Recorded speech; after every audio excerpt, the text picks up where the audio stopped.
بسم الله الرحمن الرحيم إن الحمد لله نحمده ونستعينه ونستغفره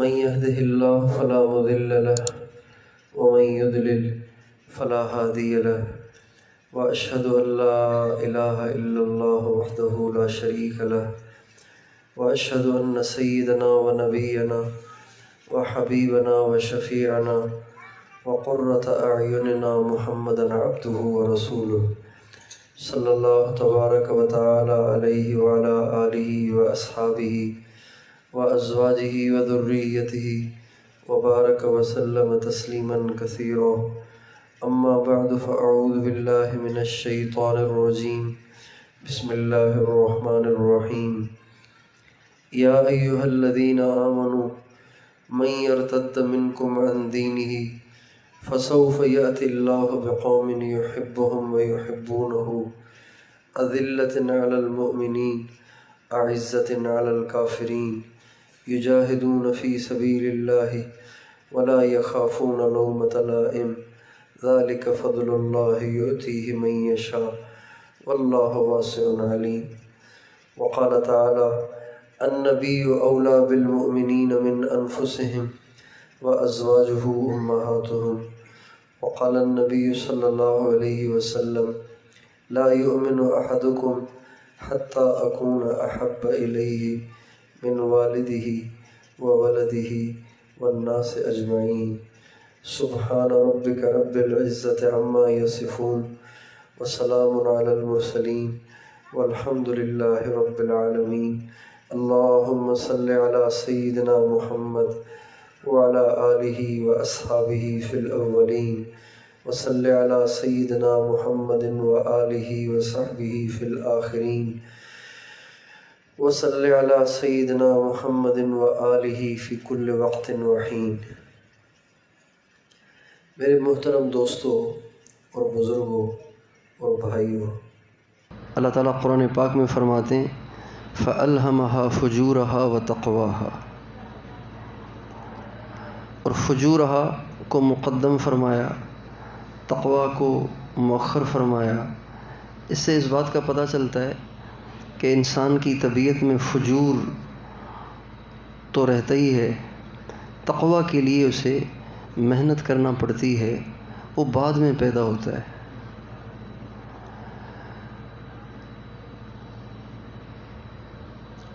اور بنیادی چیز جس کی ہمیں اور آپ کو ضرورت ہے، جس کے لیے ہم نے اور آپ نے محنت اور کوشش کرنی ہے، وہ یہی ہے کہ ہمارے اندر سے فجور ختم ہو جائے، ہمارے اندر سے رذائل ختم ہو جائیں، ہمارے اندر سے خرابیاں ختم ہو جائیں، اور ہم پاک صاف ہو کر متقی اور پرہیزگار اور اللہ والے بن جائیں۔ یہ اصل وہ عنوان ہے جس پر ہمیں محنت کرنی ہے۔ ایک تعلیم کا عنوان ہے، وہ تو آپ کو ویسے ہی آپ کا مقصد ہے، کیونکہ آپ نے گھر چھوڑا، اپنے ماں باپ کو چھوڑا۔ بعضوں کی شادیاں ہوں گی تو جوانی میں ہی انہوں نے اپنی بیویوں کی جدائی برداشت کی، اور ماں باپ زندہ ہیں، اکثروں کے زندہ ہوں گے، ماں باپ زندہ ہیں، ان کی جدائی برداشت کرنا پڑی۔ لیکن اس سب کا مقصد صرف تعلیم ہے اور علم میں کمال پیدا کرنا ہے، لیکن اس کے ساتھ ساتھ یہ بھی اشد ضروری ہے کہ اسی طالب علمی کے دور میں تعلیم کے ساتھ ساتھ آپ کا تزکیہ بھی ہو، آپ کی اصلاح بھی ہو، آپ کے اندر تقویٰ بھی پیدا ہو، آپ کے اندر توکل بھی پیدا ہو، اور آپ کے اندر وہ تمام صفات پیدا ہوں جو اللہ تعالیٰ کو پسند ہیں۔ آج ہم اپنی زندگیوں میں غور کرتے ہیں تو ہماری زندگیاں صفات سے بہت دور چلی گئی ہیں۔ انٹرنیٹ کا زمانہ ہے، سوشل میڈیا کا دور ہے، عمومی طور پر بے دینی اتنی بڑھ گئی ہے کہ چار دیواری میں رہنے والے، سارا دن حدیث اور قرآن کے ساتھ اشتغال رکھنے والے بھی انٹرنیٹ کی برائی سے اور سوشل میڈیا کی برائی سے، فیس بک اور یوٹیوب کی برائی سے نہیں بچ پا رہے۔ اس بات کی ضرورت ہے کہ ہم ان صفات کو پیدا کریں جو صفات اللہ کے ہاں مطلوب ہیں اور جن صفات کو حاصل کرنے کے ہم مأمور اور مکلف ہیں۔ اللہ تعالیٰ نے دنیا کے سارے انسانوں کو متقی بننے کا حکم دیا ہے۔ قرآن پاک کے اندر 100 کے قریب دفعہ کچھ کم و بیش اللہ تعالیٰ نے متقی بننے کا حکم دیا ہے۔ متقی بنو، متقی بنو، اپنی زندگی کو گناہوں سے پاک کرو۔ اور نبی کریم صلی اللہ علیہ وسلم کی خدمت اقدس میں جب کوئی نصیحت کی درخواست کرتا یا کوئی سفر میں جانے لگتا اور آپ سے دعا کی درخواست کرتا یا نصیحت کی درخواست کرتا تو آپ علیہ الصلوۃ والسلام اس کو نصیحت بھی اس طرح فرماتے، علیک بتقوی اللہ، تقوی کا اہتمام کرنا، ایسے نہ ہو کہ تم اللہ کی کوئی نافرمانی کر بیٹھو۔ فإنہ رأس الامر کلہ، اس لیے کہ سارے دین کے لیے تقوی اس طرح ہے جیسے جسم کے لیے دھڑ کے لیے سر ہے۔ اور جب وہ جانے لگتے تو آپ علیہ الصلوۃ والسلام اس کو جو دعا دیتے تو وہ بھی اسی طرح دیتے، زودک اللہ التقوی، اللہ تجھے تقوی کا توشہ عطا فرمائے۔ اللہ کرے سفر میں تقوی تیرے شامل حال رہے، تقوی تیرے ساتھ رہے اور تجھ سے کوئی اللہ کی نافرمانی نہ ہو۔ تقوی کہتے ہیں ایسی زندگی گزارنا، ایسی زندگی گزارنا کہ جس میں اللہ کی نافرمانی نہ ہو۔ حضرت ابی بن کعب رضی اللہ عنہ سے حضرت عمر نے پوچھا کہ ابی یہ تو بتاؤ تقوی کسے کہتے ہیں؟ تو کہنے لگے حضرت آپ نے کوئی ایسی پگڈنڈی دیکھی، چھوٹا راستہ دیکھا ہے جس کے دونوں طرف جھاڑیاں ہوں؟ کا دیکھا ہے؟ کہ اس سے کیسے گزرا جاتا ہے؟ تو کہا ایسے گزرا جاتا ہے کہ ادھر بھی توجہ ہوتی ہے ادھر بھی توجہ ہوتی ہے کہ کہیں دامن کسی کانٹے میں اٹک نہ جائے، الجھ نہ جائے۔ اپنے دامن کو بچاتے بچاتے تیز رفتاری سے نہیں، بڑی احتیاط کے ساتھ گزرا جاتا ہے۔ حضرت ابی بن کعب کہنے لگے حضرت امیر المومنین بس اسی کا نام تقوی ہے۔ اور اس تقوی کے سب سے زیادہ حقدار اہل علم، اہل مدرسہ ہیں، اور وہ تمام لوگ ہیں کہ جو کسی نہ کسی دینی خدمت میں مصروف ہیں، کسی نہ کسی دینی خدمت کو انجام دے رہے ہیں، اس لیے کہ تقوی کو ہمارے نبی نے سارے دین اور ساری دین کی محنتوں کا سر بتایا ہے۔ ایک جگہ دھڑ ہی نہیں ہے تو وہاں سر کی ضرورت بھی نہیں ہے، لیکن جہاں دھڑ ہے اسے تو سر ضرور چاہیے۔ جہاں کچھ محنت ہے، جہاں کچھ سرمایہ ہے، جہاں کچھ دولت ہے تو اس کی حفاظت بھی چاہیے۔ تو یہ تقوی ہے کہ ہمارے اندر تقوی آ جائے، ہماری زندگی ایسی ہو جائے کہ ہماری نگاہیں پاک ہوں، ہماری زبان پاک ہو، ہمارے کان پاک ہوں، ہماری شرمگاہیں پاک ہوں، ہمارا سارا دامن گناہوں سے بے داغ ہو۔ ایسی محنت اور کوشش کرنا۔ حضرت شیخ الحدیث مولانا محمد زکریا صاحب رحمۃ اللہ علیہ نے فضائل صدقات میں ایک واقعہ لکھا ہے۔ وہ فرماتے ہیں کہ ایک بزرگ کہتے ہیں ایک دفعہ میرا گزر ہوا کسی اور اللہ کے ولی کے پاس سے، تو میں نے دیکھا کہ وہ رو رہے تھے۔ انہوں نے اپنی ہتھیلیوں کو اپنے چہرے پہ رکھا ہوا تھا اور رو رہے تھے، پھوٹ پھوٹ کے رو رہے تھے۔ ان کی انگلیوں کے بیچ سے ان کی آنکھوں سے جو آنسو بہ رہے تھے وہ نکل کر باہر آ رہے تھے، لیکن کہتے ہیں عجیب بات یہ تھی کہ ان آنسوؤں میں ہلکی سی خون کی آمیزش بھی تھی، گلابی گلابی رنگ کے آنسو نکل رہے تھے۔ تو آنسو تو سفید ہوتے ہیں پانی کی طرح سے، تو ان میں خون کی آمیزش سمجھ میں نہ آئی۔ کہنے لگے میں تھوڑی دیر بیٹھ گیا، جب وہ دعا سے فارغ ہوئے تو میں نے ان سے کہا حضرت آپ کیوں رو رہے تھے؟ میں آپ کو اللہ کی قسم دیتا ہوں آپ مجھے ضرور بتائیں کہ آپ کیوں رو رہے تھے۔ کہنے لگے اگر آپ قسم نہ دیتے تو میں آپ کو کبھی بھی نہ بتاتا، میں اس لیے رو رہا ہوں کہ مجھ سے اللہ کا حق ادا نہ ہو سکا۔ اللہ کا حق جو سب سے بڑا ہے، جو میرا مالک اور خالق ہے، جس نے مجھے پیدا کیا ہے، جس کی کروڑوں نعمتیں استعمال کرتے ہیں ہم، اس کا حق ہوگا نا۔ ایک استاد ہے آپ اس کے پاس پڑھتے ہیں، آپ نے 8 سال میں کبھی اسے پانی کا گلاس بھی نہ پلایا، کبھی اس کا کوئی کام نہ کیا، تو احساس تو ہوگا نا کہ یار انہوں نے مجھے عالم بنایا، انہوں نے مجھے اتنی محبت دی، انہوں نے مجھے بیمار ہوتا تھا میری بیمار پرسی کرتے تھے، اور مجھے ڈاکٹر کے پاس بھیجتے تھے، اور میں غریب ہوتا تھا تو مجھے وظیفہ بھی دیتے تھے، مجھے پڑھاتے بھی تھے، مجھے نہیں آتا تھا مجھے 10 دفعہ سمجھاتے تھے، اور میں نے کبھی ان کو پانی کا گلاس بھی نہ پلایا۔ تو وہ اللہ جس کا سب کچھ ہے، جس نے ہمیں سب کچھ دیا ہے، اس کا کتنا بڑا حق ہوگا۔ تو کہنے لگے میں اس بات پہ رو رہا ہوں کہ ہائے میں نے اپنے اللہ کا حق ادا نہیں کیا۔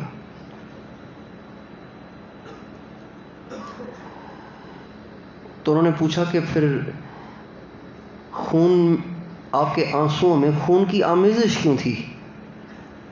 خون کیوں آ رہا تھا؟ کہنے لگے خون اس ڈر اور اس پریشانی اور اس ٹینشن کی وجہ سے آ رہا تھا کہ کہیں میرے یہ آنسو جھوٹے نہ ہوں، اللہ یہ نہ کہہ دے کہ یہ سب ڈرامہ تھا، یہ سب فنکاری تھی، یہ سب ایکٹنگ تھی، تم حقیقت میں نہیں رو رہے تھے، یہ سارا تم فنکاری کر رہے تھے۔ اس ڈر کی وجہ سے میرے آنسوؤں میں خون آ رہا تھا۔ بہرحال بات ختم ہو گئی۔ کچھ عرصے کے بعد وہ جو رو رہے تھے بزرگ، ان کا انتقال ہو گیا۔ انہوں نے ان کو خواب میں دیکھا، کہا کیا ہوا؟ کہا بخشش ہو گئی۔ کہا اچھا یہ تو بتاؤ وہ جو اس دن آنسو گرا رہے تھے آپ، اس دن جو رو رہے تھے، ان آنسوؤں کا کیا ہوا؟ کہ جب اللہ پاک کے سامنے میں پیش ہوا تو اللہ نے بھی وہی سوال کیا جو آپ نے کیا تھا۔ اللہ نے بھی کہا تم اس دن کیوں رو رہے تھے؟ میں نے کہا اللہ تیرا حق ادا نہیں ہوا اس لیے رو رہا تھا۔ کہ آنسو میں خون کیوں تھا؟ کہ اس لیے تھا کہ کہیں یہ آنسو جھوٹے نہ ہوں۔ تو کہنے لگے اللہ تعالیٰ نے مجھے فرمایا میری عزت کی قسم، جس دن تم رو رہے تھے اس سے 40 برس پہلے سے اعمال نامہ فرشتہ لے کر جو آ رہے تھے، فرشتے لے کر جو آ رہے تھے، 40 برس سے اس میں کوئی گناہ نہیں تھا۔ اس لیے حضرت امام ربانی مجدد الف ثانی رحمۃ اللہ علیہ فرماتے ہیں اس امت میں بہت ایسے اولیاء گزرے ہیں کہ 20 برس تک، 40 برس تک برائی لکھنے والے فرشتے کو برائی لکھنے کا وقت ہی نہیں ملا، وہ فارغ بیٹھا رہتا تھا۔ 40 برس تک، 20 برس تک ان کو برائی لکھنے کا موقع نہیں ملا۔ ایسے ایسے اولیاء اور ایسے ایسے پاک باز بھی اس امت میں گزرے ہیں۔ اللہ تعالیٰ فرماتے ہیں ان اکرمکم عند اللہ اتقاکم، تم میں سب سے زیادہ معزز اللہ پاک کی نظروں میں وہ ہے جو سب سے زیادہ اپنے دامن کو برائی سے بچانے والا ہے۔ میرے دوستو، اگر ہم اپنی زندگیوں میں غور کریں تو ہماری زندگیوں میں تقویٰ نہیں رہا، رخصت ہو گیا ہے۔ آج طالب علم بھی بے دھڑک جھوٹ بولتا ہے، طالب علم بھی بے دھڑک غیبت کرتا ہے، طالب علم بھی صلاحیتوں والا طالب علم کمزور اور سیدھے سادے طالب علم کا مذاق اڑاتا ہے۔ طالب علموں کی بھی نگاہیں محفوظ نہیں ہیں، نماز میں کھڑے ہوتے ہیں پتہ نہیں ان کا دماغ کہاں گھوم رہا ہوتا ہے۔ اب بتائیے جنہوں نے 8 برس تک اپنے آپ کو ساری دنیا سے کاٹ کے فارغ کیا ہے، جب انہیں نماز پڑھنا نہیں آتی تو جو سارا دن بازار میں بیٹھتے ہیں، سارا دن دفتروں میں بیٹھتے ہیں، سارا دن مخلوق تعلیم پڑھ رہے ہیں، ان کا نماز میں کیا دل لگتا ہوگا؟ حضرت علامہ انور شاہ کشمیری رحمۃ اللہ علیہ حضرت گنگوہی سے بیعت تھے، حضرت امام ربانی مولانا رشید احمد گنگوہی رحمۃ اللہ علیہ سے بیعت تھے حضرت مولانا علامہ انور شاہ کشمیری، حضرت مدنی بھی انہی سے بیعت تھے، حضرت علامہ انور شاہ کشمیری بھی انہی سے بیعت تھے۔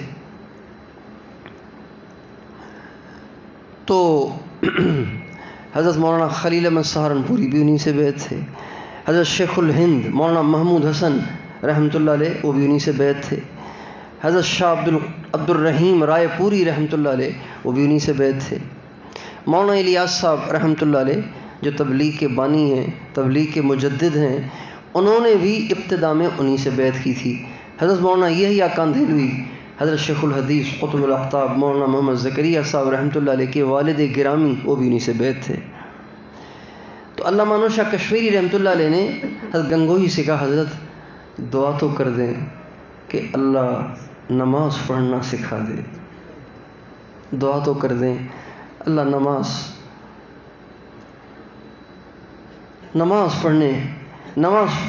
پڑھنا سکھا دے. تو اس گنگوہی حیرت کے لہجے میں فرمانے لگے نماز پڑھنی آ گئی تو باقی بچا کیا؟ نماز ہی پڑھنے کو تو سیکھنا ہے کہ نماز کیا ہے. آج ہم اس مقدس چار دیواری میں رہتے ہوئے بھی اپنے احوال پر غور کریں کہ کون سا طالب علم ہے جس کی سال کے شروع سے ابتدائی سال سے اب تک تکبیر اللہ فوت نہیں ہوئی. کو ڈھونڈنے سے ملے گا، عام طور سے نہیں ملیں گے. فجر کی نماز میں جیسے محلے والے دوسری رکعت میں پہنچتے ہیں، قرات کے شروع ہونے کے بعد پہنچتے ہیں، تو ہم بھی ایسے ہی پہنچتے ہیں.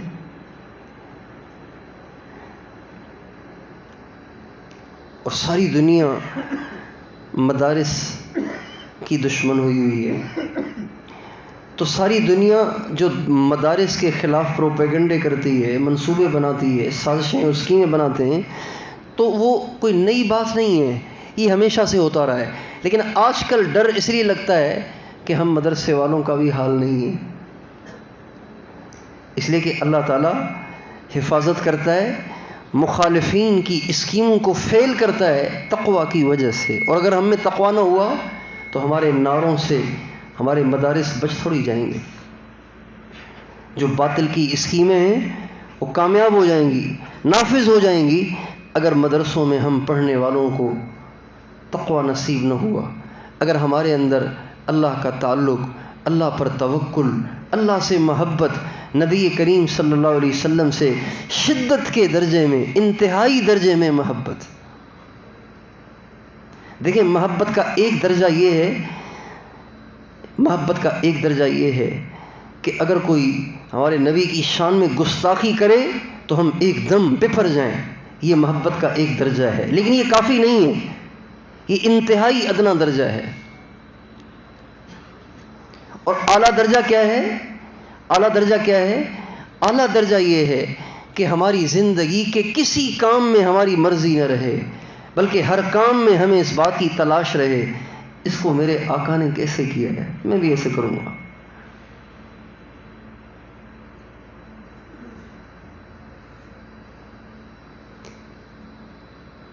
نبی کریم صلی اللہ علیہ وسلم کی سنت سے ہٹ کے کوئی قدم نہ ہو.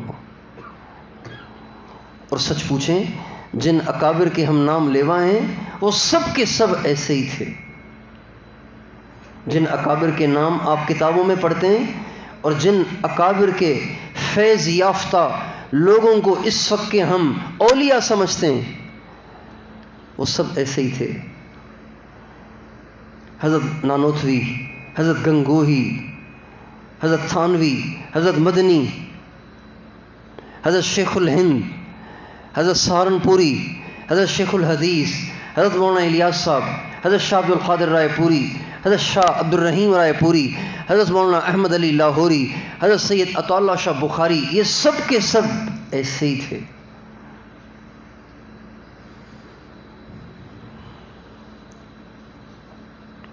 یہ اپنی زندگی میں کوئی کام سنت سے ہٹ کے نہیں کرتے تھے. حضرت شیخ الہند رحمۃ اللہ علیہ سے کسی نے کہا حضرت یہ جو وطر کے بعد 2 رکعت آپ بیٹھ کے پڑھتے ہیں تو آپ تھک جاتے ہیں جس کی وجہ سے بیٹھ کے پڑھتے ہیں، کھڑے ہونے میں تو زیادہ اجر نہیں ہے؟ تو فرمانے لگے بھائی اجر تو کھڑے ہونے میں زیادہ ہے، لیکن چونکہ حضور نے بیٹھ کے پڑھی ہے اس لیے ہمارا دل تو حضور کی اتباع میں زیادہ چلے. کوئی بات نہیں، اجر تھوڑا ہی ٹھیک ہے، لیکن چونکہ حضور نے بیٹھ کے پڑھا ہے تو ہم بھی بیٹھ کے پڑھیں گے.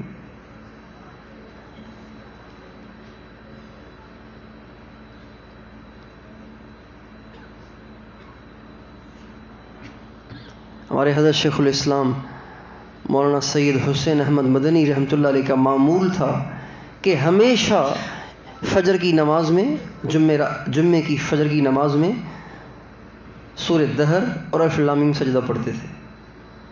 سنت ہے یہ.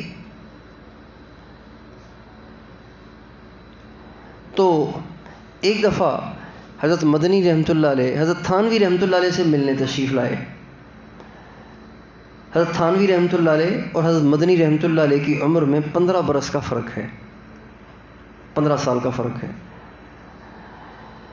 تو جب حضرت مدنی تشریف لائے تو خانقاہ تو بند ہو چکی تھی، تو باہر ایک تخت رکھا ہوا تھا، اس پہ آ کے لیٹ گئے، ایسے جیسے لوگ نہیں پڑے ہوتے ہیں، بے گھر اور بے در لوگ پڑے ہوتے ہیں ان تختوں پہ جس پہ لوگ سبزی بیچتے ہیں، فروٹ بیچتے ہیں دن کو، ایسے آ کے لیٹ گئے اس پہ.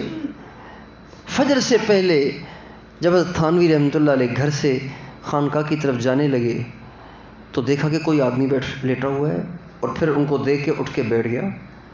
کہا کون؟ کہا حسین احمد. کہا دیوبند سے؟ تو فرمایا جی. کہا آپ یہاں اس حال میں؟ کہا حضرت بس رات کو تاخیر ہو گئی تھی پہنچنے میں، تو میں نے کہا نیند خراب ہوگی، نظام خراب ہوگا، آپ تو اصول والے آدمی ہیں، اس لیے ہم نے کہا نظام کے اندر ہی رہنا ٹھیک ہے.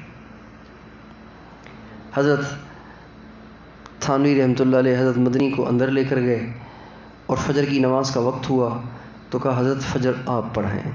حضرت تھانوی نے حضرت مدنی سے کہا حضرت فجر آپ پڑھیں. کہا نہیں حضرت مجھے تو نماز پڑھانا نہیں آتی، آپ پڑھائیں، میں تو آپ کے پیچھے پڑھنے آیا ہوں. کہا نہیں فجر تو آپ ہی پڑھائیں گے. حضرت مدنی کہنے لگے مجھے تو نماز پڑھانا نہیں آتی، آپ پڑھائیں. کہا نہیں فجر تو آپ ہی کے پیچھے پڑھیں گے. اللہ کی شان جمعرات تھی. حضرت مدنی نے اسی سنت کے مطابق الف لام میم سجدہ، پھر بیچ میں سجدہ، اور پھر سورہ دہر جب پڑھی تو جماعت میں دیہاتی بھی شریک تھے. سلام پھیرتے ہی دیہاتی چیخنے لگ گئے یہ کس جاہل کو کھڑا کر دیا تھا، تراویح پڑھا رہا تھا، نماز پڑھا رہا تھا، سجدے کروا رہا ہے. تو حضرت مدنی دھیمے لہجے میں اور متواضع اور منکسر المزاج تو تھے ہی، تو فرمانے لگے حضرت میں تو پہلے ہی کہتا تھا مجھے نماز پڑھانی نہیں آتی. حضرت تھانوی فرمانے لگے مولانا حسین احمد صاحب آپ کے پیچھے آج جو نماز پڑھی ہے، میں سچ کہتا ہوں یہ نماز پڑھ کر مجھے امید ہو گئی ہے کہ اللہ تعالیٰ میری پچھلی زندگی کی نمازیں بھی قبول کر لیں گے. یہ ہمارے اکابر تھے. حضرت مولانا زاہد الحسینی رحمۃ اللہ علیہ یہ حضرت مدنی کے شاگرد تھے، بیعت بھی انہی سے تھے، لیکن سلوک کی جو تربیت حاصل کی، تزکیے کے جو اسباق کیے انہوں نے وہ حضرت لاہوری سے کیے. حضرت لاہوری کے خلیفہ ہوئے، انہوں نے ایک کتاب لکھی ہے حضرت مدنی کے اوپر. اس میں انہوں نے لکھا ہے کہ حضرت شیخ الاسلام مولانا سید حسین احمد مدنی رحمۃ اللہ علیہ نے جو آخری زندگی کی آخری تقریر فرمائی اس میں 90,000 کا مجمع تھا. زندگی کی جو آخری تقریر فرمائی اس میں 90,000 کا مجمع تھا. اسٹیج پہ بیٹھ کر حضرت مدنی نے سارے مجمع پہ توجہ فرمائی. 90,000 کے 90,000 کو بیداری میں نبی پاک علیہ السلام کی زیارت نصیب ہوئی.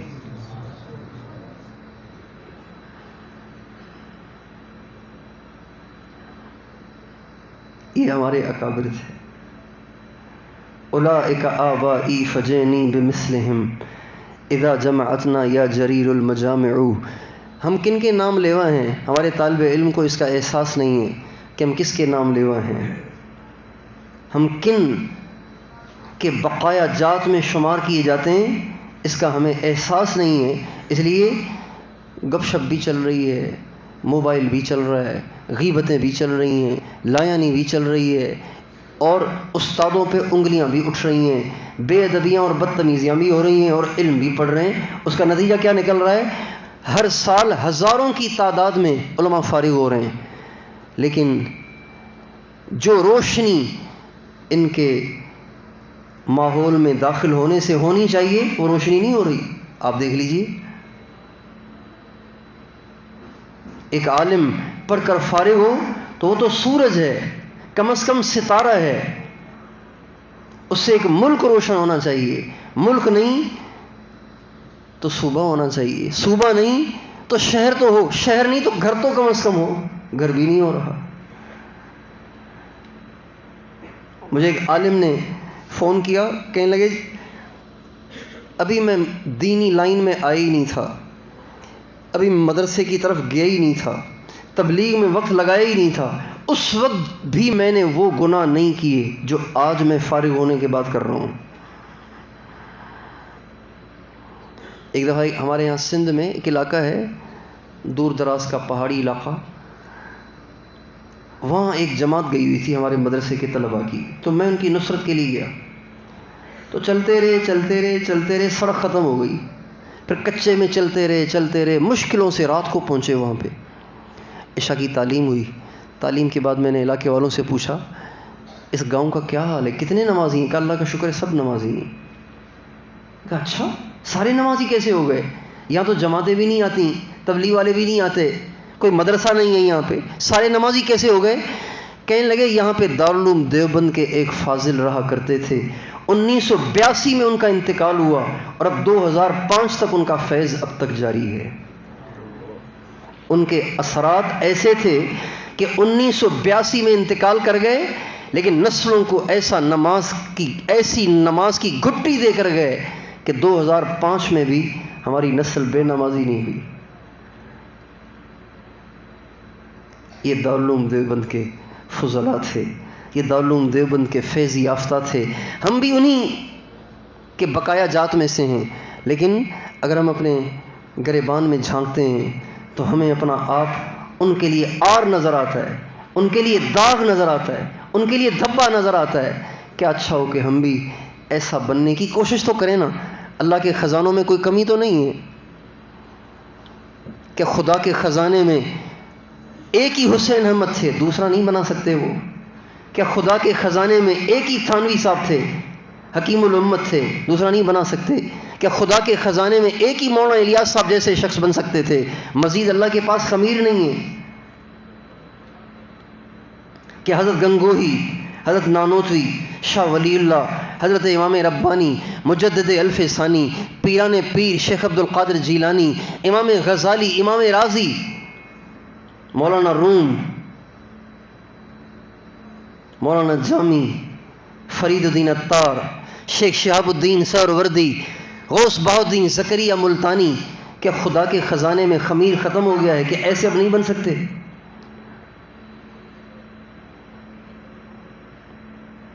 ہم تو مائل بکرم ہیں، کوئی سائل ہی نہیں، راہ دکھلائیں کسے، رہ رو منزل ہی نہیں.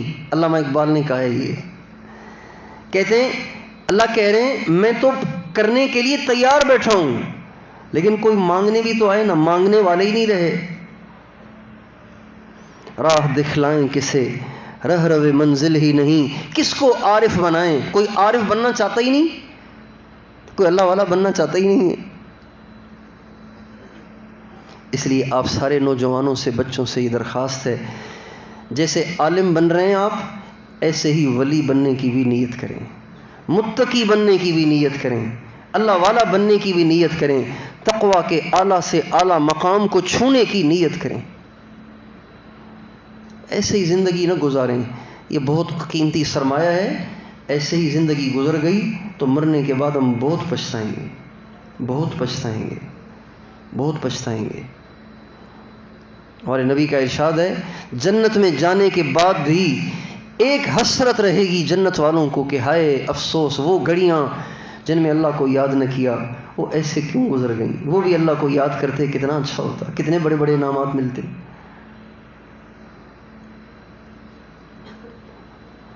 حضرت جنید بغدادی رحمۃ اللہ علیہ اپنے دور کے اولیاء کے سردار تھے، مرجع الخلائق تھے، یکتائے روزگار تھے، فرید الدہر تھے. ان جیسا کوئی تھا ہی نہیں دنیا میں. اس لیے کہتے ہیں یہ جنید زمانہ اپنے زمانے کا جنید ہے. کیا مطلب؟ وہ ہوتا ہی ایک ہے، اس کو غوث کہتے ہیں. جنید زمانہ جنید بغدادی رحمۃ اللہ علیہ جب بیٹھتے تھے واعظ و نصیحت کے لیے تو سامعین اور حاضرین دم بخود ہو جاتے تھے، اور ان کی مجلس میں بیٹھ کر پتہ نہیں معرفت کے کتنی سیڑھیاں وہ چڑھ جاتے تھے، کتنے درجات کو وہ طے کر لیتے تھے۔ جب ان کا انتقال ہوا تو کسی نے ان سے پوچھا، حضرت کیا ہوا آپ کا؟ بخشش ہو گئی؟ کہ کیسے؟ کہ وہ جو ہم واعظ و نصیحت کرتے تھے، اچھے اچھے بیان کرتے تھے، علوم و معارف سے پردہ اٹھاتے تھے، اسرار و نکات بیان کرتے تھے، وہ سب کے سب تو دھرے کے دھرے رہ گئے۔ رات کی تنہائی میں، رات کے اندھیرے میں جو تہجد کی چھوٹی چھوٹی رکعتیں پڑھی، بس وہ کام آ گئی۔ طلبہ میں تہجد کا ماحول نہیں ہے، فجر میں ہی مشکل سے اٹھتے ہیں، تہجد کا ماحول نہیں ہے۔ اب بتائیے، جب مدرسے کی مقدس چار دیواری میں رہنے والے تتجافى جنوبهم عن المضاجع يدعون ربهم خوفا وطمعا ومما رزقناهم ينفقون سے محروم ہیں، والذین یبیتون لربهم سجدا وقیاما سے محروم ہیں، كانوا قلیلا من اللیل ما یہجعون وبالاسحار هم یستغفرون سے محروم ہیں، تو دکاندار کیسے پڑھے گا تہجد؟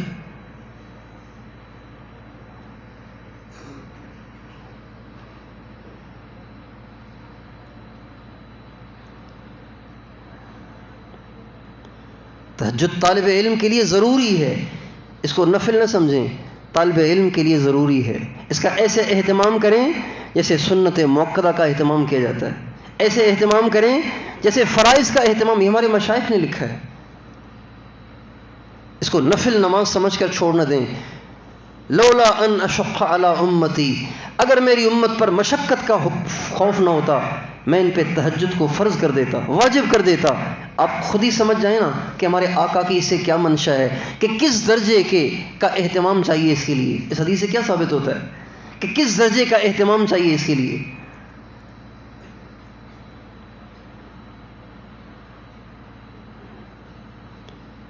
وَمِنَ اللَّيْلِ فَتَهَجَّدْ بِهِ نَافِلَةً لَكَ عَسَىٰ أَن يَبْعَثَكَ رَبُّكَ مَقَامًا مَحْمُودًا۔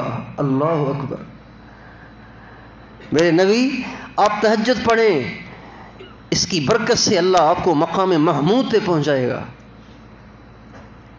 اور کہتے ہیں آج تک کوئی ولی بغیر تہجد کے ولی نہیں بنا، کوئی ولی نہیں بنا بغیر تہجد کے۔ تو آپ سارے نوجوان بچے موت تک تہجد کے اہتمام کی نیت کریں۔ کرتے ہیں نیت؟ قرآن پاک کی ان آیات میں غور کریں، اللہ پاک کیا چاہتے ہیں ہم سے؟ والذین یبیتون لربہم سجدا وقیاما، وہ لوگ جو ساری رات سجدے اور قیام میں گزار دیتے ہیں۔ حضرت اویس قرنی رحمۃ اللہ علیہ، خیر التابعین، امام التابعین، حضرت اویس قرنی رحمۃ اللہ علیہ عشاء کے بعد کبھی فرماتے، آج تو ساری رات قیام کرنے کو دل کر رہا ہے، یہ کہہ کے کھڑے ہو جاتے اور چل سو چل صبح صادق سے تھوڑی دیر پہلے مختصر رکوع، مختصر سجدہ اور سلام پھیر دیتے، ساری رات قیام۔ کبھی کہتے آج کی رات تو رکوع کرنے کو دل کر رہا ہے، دل کر رہا ہے، جیسے آپ کا برگر کھانے کو دل کرتا ہوگا نا، باہر سے جا کے چھولے کھانے کو دل کرتا ہوگا، اور کبھی ناشتے میں حلوہ پوری کھانے کو دل کرتا ہوگا۔ حضرت اویس قرنی کہہ رہے ہیں آج رات کو رکوع کرنے کو دل کر رہا ہے۔ کبھی ہمارا دل کیا ہے آج تک ایسے؟ ذرا سوچیں نا، ساری زندگی ہماری کن جذبات میں گزر گئی، کن خیالات میں گزر گئی، کن سوچوں اور افکار میں گزر گئی، ہمارا دل کیوں نہیں کرتا ایسے؟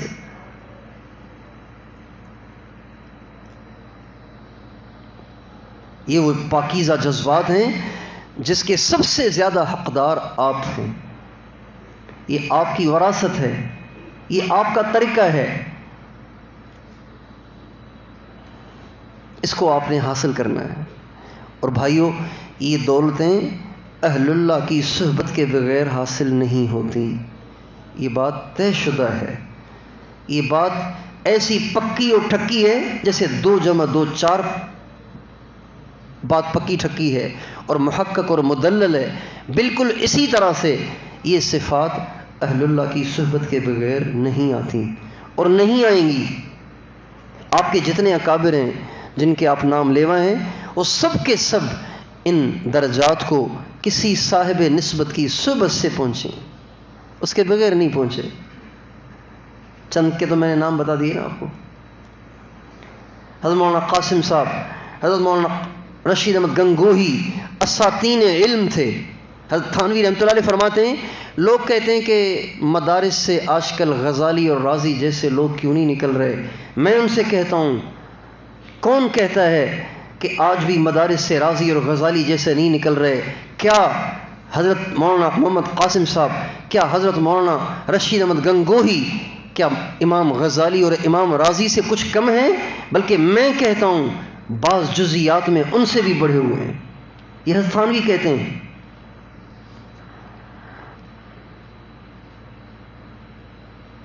اتنے بڑے عالم تھے کچھ نہ پوچھیں۔ حضرت مولانا یعقوب صاحب نانوتوی رحمۃ اللہ علیہ، اس زمانے میں محدث دو تھے، ایک مولانا یعقوب صاحب مولانا مملوک علی کے بیٹے۔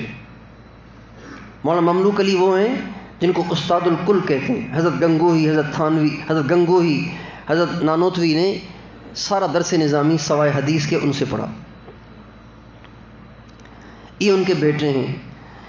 تو دو ہی محدث تھے جو حدیث پڑھاتے تھے، ایک مولانا یعقوب صاحب، یہ ذرا چھوٹے درجے کے محدث تھے، عمر میں چھوٹے تھے، اور ایک بڑے درجے کے جو محدث تھے وہ امام ربانی مولانا رشید احمد گنگوہی تھے۔ مولانا رشید احمد گنگوہی سے حدیث پڑھی مولانا خلیل احمد سہارنپوری نے، حضرت شیخ الہند نے، اور مولانا یعقوب صاحب سے حدیث پڑھی مولانا اشرف علی تھانوی نے۔ مولانا یعقوب صاحب فرماتے ہیں کہ ایک دفعہ میں بیٹھا ہوا تھا تو ایسے مجھے محسوس ہوا کہ جیسے علم کا ایک سمندر ہے جو میرے دل میں داخل ہو رہا ہے اور میں پھٹ جاؤں گا۔ تھوڑی دیر کے بعد وہ کیفیت ایک دم ختم ہو گئی اور میں بالکل ٹھنڈا ہو گیا۔ میں سوچتا رہا کہ یہ علم کا ایسا سمندر مجھے مارتا ہوا میرے دل میں جو داخل ہو رہا تھا، ایسے جیسے میں پھٹ جاؤں گا، یہ کہاں سے آ رہا تھا؟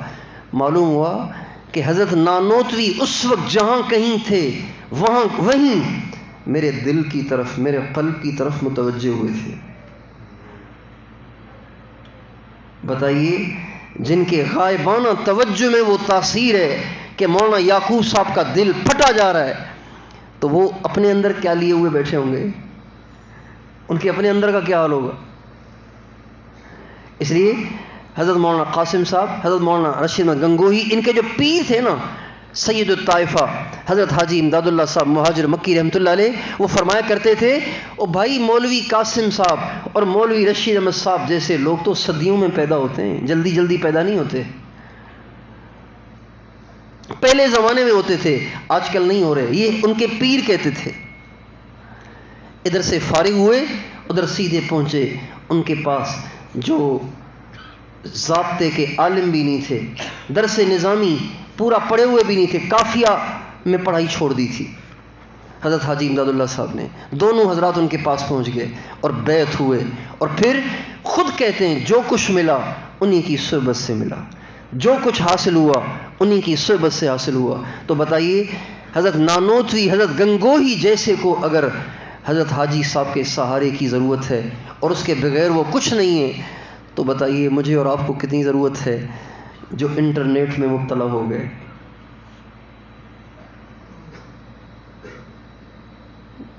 جو اخلاق سے محروم ہو گئے، جنہیں نماز بھی نہیں آتی، جن کا تنہائی میں بیٹھ کے اللہ کو یاد کرنے کو دل نہیں کرتا، کبھی اللہ کو یاد کر کے آنکھوں میں آنسو نہیں آتے، کبھی حضور رات کو لیٹے ہوئے لیٹے اچانک حضور کی یاد ایسی تڑپائے کہ آنکھ میں آنسو آ جائیں، کبھی ایسے ہوتا ہے؟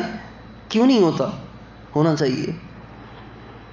لا یؤمن احدکم حتی اکون احب الیہ من والدہ وولدہ والناس اجمعین۔ تو اس لیے یہ چیز اہل اللہ کی صحبت سے ہی ملتی ہے۔ دوائیاں میڈیکل اسٹور سے ہی ملتی ہیں، کبھی پرچون سے دوائیاں نہیں ملتی، برتن کی دکان سے دوائیاں نہیں ملتی، برتنوں کی ہی دکان سے ملتے ہیں۔ معرفت کا نور، اللہ سے تعلق، اللہ اور اس کے نبی سے محبت اور عشق اور کامل اتباع، اور توکل اور تقوی، اللہ کا خوف، خشیت، یہ دولتیں اہل اللہ کی صحبت سے ہی ملتی ہیں۔ علامہ انور شاہ کشمیری رحمۃ اللہ علیہ ایک دفعہ دور حدیث پڑھا رہے تھے، دور حدیث ختم بخاری ختم ہوئی تو فرمانے لگے 1,00,000 دفعہ چاہو بخاری ختم کر لو، لیکن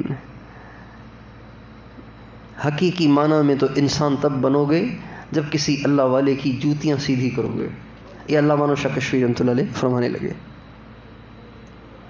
تو آپ سارے نوجوانوں سے درخواست ہے کہ اپنی اصلاح کی فکر ہمیشہ دامنگیر رہے، ہمیشہ اس کی تڑپ اور طلب رہے، اللہ میں بھی تیرا ہونا چاہتا ہوں، میں بھی تجھے راضی کرنا چاہتا ہوں، تیری محبت کو پانا چاہتا ہوں، اللہ مجھے اس کی توفیق دے۔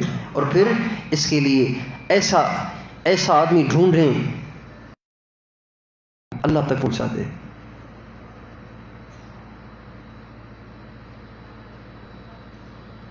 ہیچ چیزیں خود بخود چیزیں نشد، ہیچ آہن خنجرے تیغے نشد، مولوی ہرگز نشد مولا روم تا غلام شمس تبریز نشد۔ یہ مولانا روم کے اشعار ہیں۔ کہتے ہیں کوئی چیز خود بخود چیز نہیں بنتی، کوئی لوہا، خنجر اور تلوار خود نہیں بنتا، کوئی مولوی مولائے روم کبھی نہیں بنتا جب تک کہ کسی شمس تبریز کو تلاش نہ کر لے اور ان کی جوتیاں سیدھی کر کے ان سے اپنی اصلاح اور تزکیہ نہ کروائے، پھر کہیں جا کے بنتا ہے۔ تو آپ سے یہ درخواست ہے کہ آپ ایک تو اپنے آپ کو گناہوں سے بچائیں، تہجد کا اہتمام کریں، پڑھائی میں پوری جان لگائیں، گپوں سے پرہیز کریں، گپوں سے پرہیز کریں۔ ہمارے استاد کہتے تھے جہاں چند عورتیں ہوں وہاں اور جہاں چند طلبہ ہوں وہاں کبھی آپ کو سناٹا نہیں دکھائی دے گا۔ چر چر چر چر چر، جہاں چند چڑیے ہوں، جہاں چند، اب تو یہ جو موبائل سسٹم آ گیا ہے، یہ جو ٹاور لگ گئے ہیں موبائل کے، تب تو چڑیے نظر ہی نہیں آتی، مر گئیں ساری، کوے مر گئے، چڑیے مر گئیں، ورنہ صبح کو 10 بجے تک دماغ کھاتے تھے کوے، اب کوے نظر ہی نہیں آتے۔ جب سے یہ 4G آیا ہے، 3G آیا ہے، کوے بھی مر گئے، چڑیاں بھی مر گئیں۔ یہ سچ کہہ رہا ہوں، ہنسے نہیں، سچ کہہ رہا ہوں۔ ہاں، جب 5G آئے گا تو بچا کچا بھی مر جائے گا۔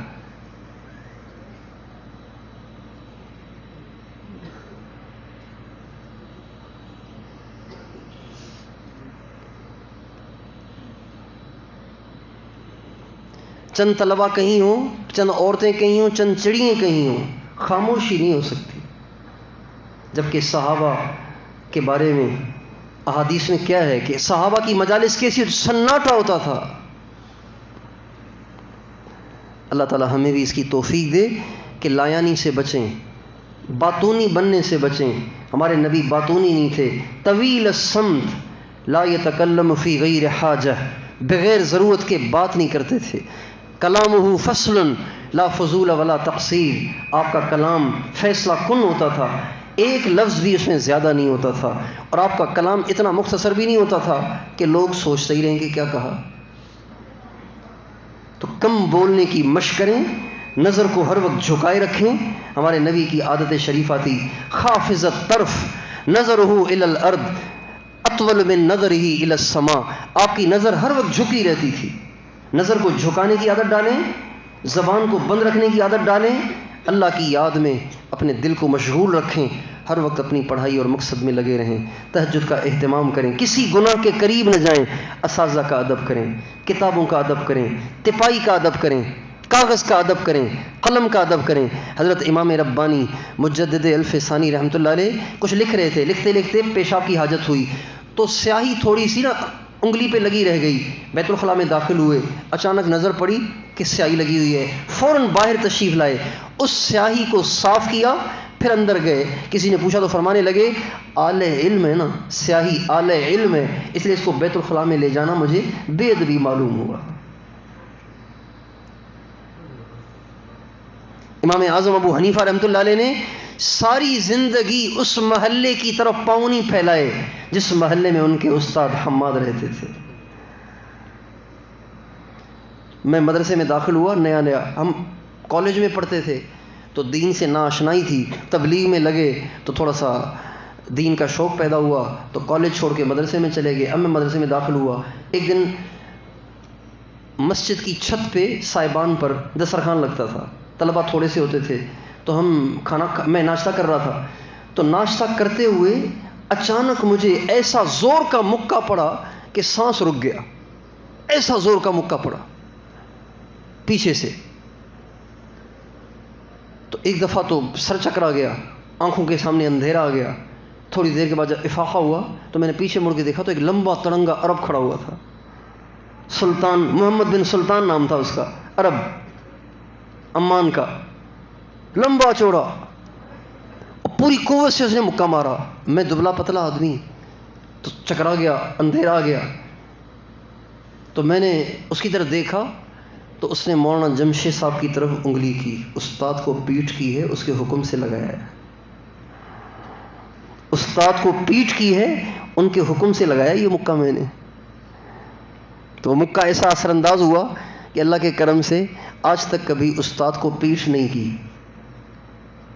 اس مکے میں ایسی برکت تھی, چونکہ بڑے آدمی کے حکم سے تھا تو اس میں برکت ہو گئی. استادوں کا ادب, آلات علم کا ادب, اس سے علم ملے گا, علم میں برکت ہوگی. اور تقوی دوستو, تقوی بس اس کو پلے باندھ لیں کہ تقوی والی زندگی اختیار کرنی ہے, گناہوں کے قریب نہیں جانا, سنت کے مطابق زندگی گزارنی ہے. دیکھیں نا, آپ سارے مدرسے میں پڑھنے والے ہیں, آپ نے بھی اکثروں نے جالیوں والی ٹوپیاں پہنی ہوئی ہیں, تو بتاؤ پگڑی کون پہنے گا؟ کون پہنے گا پگڑی؟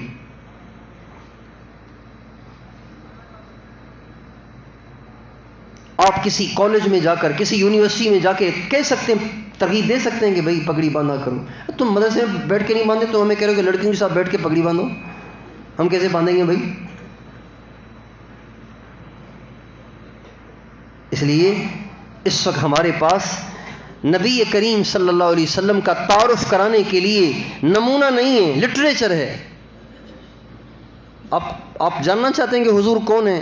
آپ سیرت مصطفیٰ پڑھ لیں مولانا ادریس صاحب کی, آپ رحمت للعالمین پڑھ لیں مولانا سلمان منصور پوری کی, آپ الرحیق المختوم پڑھ لیں مولانا صفی الرحمان صاحب کی. یہی کہہ سکتے ہیں. آپ سیرت النبی پڑھ لیں مولانا شبلی صاحب کی,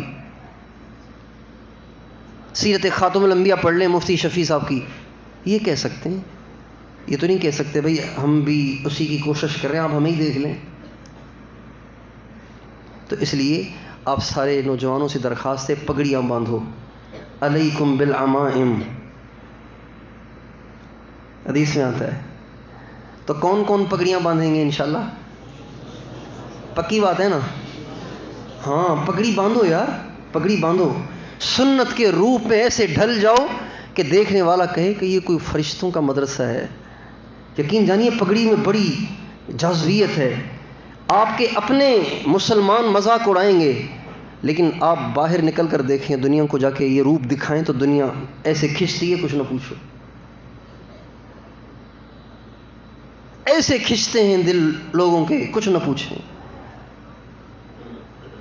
ہمارے حضرت فرمانے لگے, ایک دفعہ میں یورپ میں ایک ملک میں تھا, ایئرپورٹ پر, تو ایک فرانس کا نوجوان اور ایک اس کی نوجوان بیوی, یہ دونوں میرے پاس سے گزرے. تو گزرتے ہوئے یوں دیکھتے چلے گئے. تو میں نے ان سے پوچھا آپ لوگ کیا دیکھ رہے ہیں؟ تو وہ کہنے لگے we are artificial but you are genuine, original. ہم تو مصنوعی ہیں, اصل روپ تو یہ ہے جو آپ لوگوں نے سدھارا ہے. یہ کافر عورت کہہ رہی ہے, کافر مرد کہہ رہا ہے.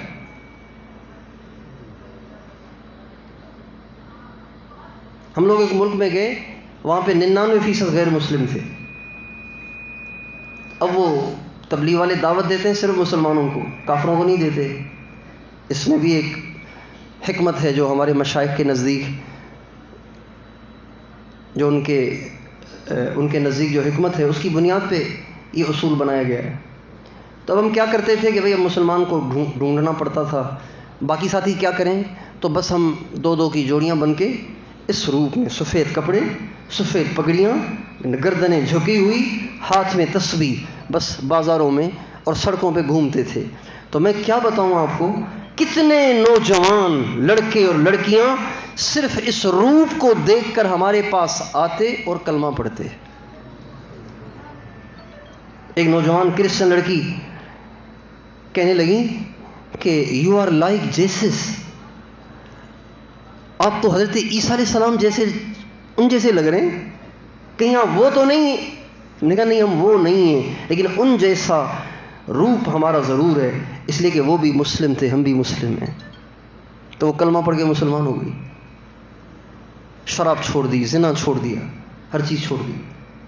تو آپ سارے نوجوانوں سنت سے مزین ہو جاؤ، تقویٰ کو اپناؤ، کوئی گناہ نہ کرو، رات کو اٹھ کے اللہ کے سامنے روو، تہجد کا اہتمام کرو، نمازیں تکبیر اولیٰ کے ساتھ پڑھو، اذان ہوتے ہی سب کام چھوڑ کے مسجد میں آ جاؤ اور آ کے نماز پڑھو۔ پہلی صف میں طلبہ نظر آئیں، محلے والے پہلی صف میں نظر آئیں اور طلبہ کھڑے ہو کے رکعتیں پوری کر رہے ہوں۔ بتائیے محتمم کے لیے شرم کی بات ہے کہ نہیں؟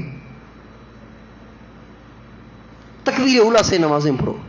نماز کا انتظار کرنا بھی عبادت ہے، جب تک انسان نماز کا انتظار کرتا رہتا ہے نماز کا اجر پاتا رہتا ہے۔ اور علم کے آلات کا، خصوصاً اساتذہ اور کتب اور مدرسے کا اور مدرسے کے تمام متعلقین کا ادب اور احترام کریں گے انشاءاللہ۔ یہ ساری چیزیں اہل اللہ کی صحبت سے آئیں گی، اور اہل اللہ کی صحبت کو اختیار کریں، ان سے استفادہ کریں، ان سے اپنی اصلاح کروائیں۔ اللہ تعالیٰ مجھے اور آپ کو توفیق عطا فرمائے۔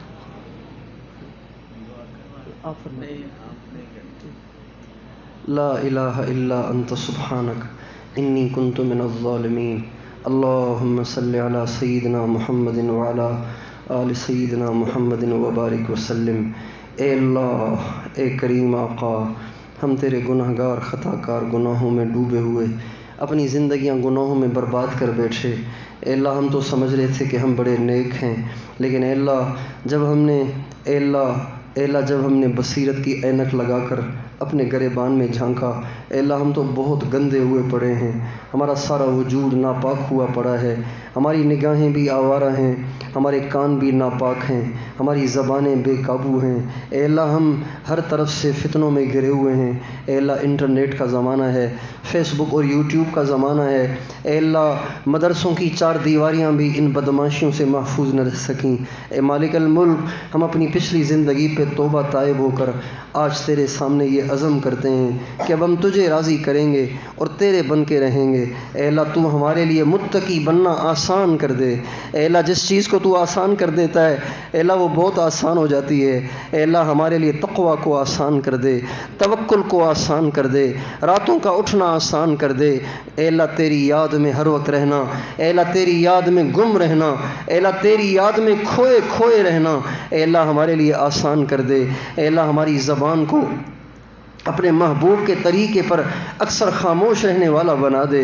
اے اللہ ہماری نگاہوں کو اپنے محبوب کے طریقے پر اے اللہ جھکنے کی توفیق عطا فرما دے۔ اے اللہ قدم قدم پہ دستگیری فرما، نمازوں کا خشوع خضوع عطا فرما، اچھے اخلاق عطا فرما، لڑائی جھگڑے سے ہمیں بچنے کی توفیق عطا فرما، بے ادبی بدتمیزی سے بچا۔ اے اللہ کسی مسلمان کی ناقدری سے بچا، اے اللہ کسی مسلمان کی ناقدری سے بچا، اے اللہ کسی مسلمان کی ناقدری اور تحقیر سے بچا، تکبر اور عجب سے بچا، حسد اور بخل سے بچا، اے اللہ کینے سے بچا، انتقامی جذبے سے بچا۔ ہر وقت اپنی محبت، اپنے محبوب کی سچی محبت عطا فرما۔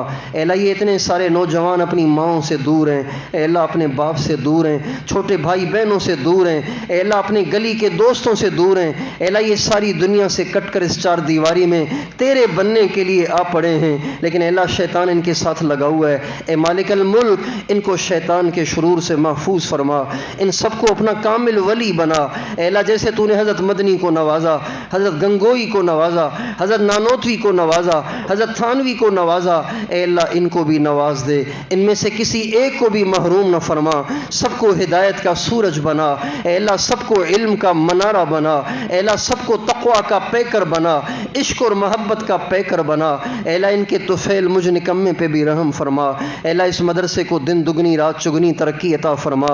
اے اللہ مدرسے کے محتمم صاحب کو اے اللہ ان کی محنتوں کو قبول فرما، اے اللہ ان کو اپنے مقربین میں شامل فرما، اے اللہ حضرت مفتی صاحب کی زندگی میں برکت عطا فرما، اے اللہ ان سے کامل استفادے کی اہل علاقہ اور متعلقین کو توفیق عطا فرما، اے اللہ اس پورے علاقے کو ہدایت اور دین کی دعوت کا، اے اللہ تزکیے کا، علم کا مرکز بنا۔ ہماری دعاؤں کو اپنے محبوب علیہ السلام کی دعاؤں کے طفیل قبول فرما، آمین۔ وصلی اللہ علی النبی الکریم وعلی آلہ وصحبہ اجمعین۔